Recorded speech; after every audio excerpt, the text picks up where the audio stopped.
La grande surprise que nous avons eue, c'est l'arrivée d'Ed Murphy. Et Ed Murphy, curieusement, on a failli ne pas le garder.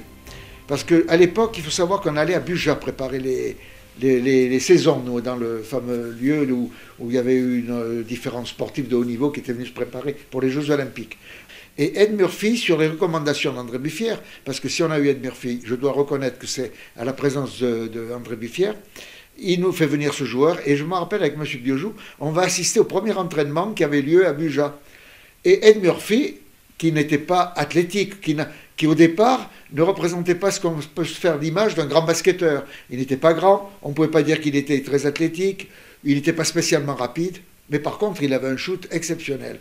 Et il faut dire que les premiers entraînements qu'il fait avec le CSP, donc à Buja, il a été d'une maladresse infime. Mais c'était incroyable, impossible de marquer un panier.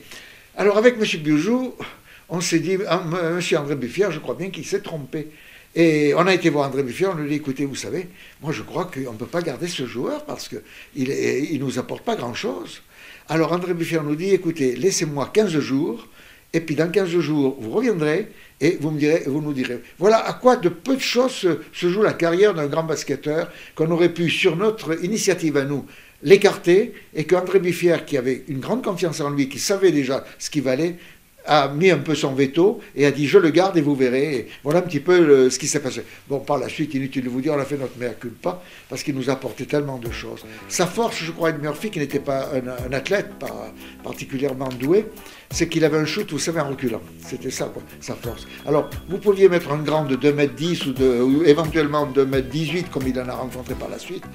C'est un joueur qui était difficile à contrer, quoi. Parce que, bon, on faisait la faute, ou bien on était obligé de le laisser shooter. Et comme il était extrêmement adroit, eh bien, il nous a apporté un petit peu, vous le savez, tous les résultats que, grâce à lui, nous avons pu obtenir.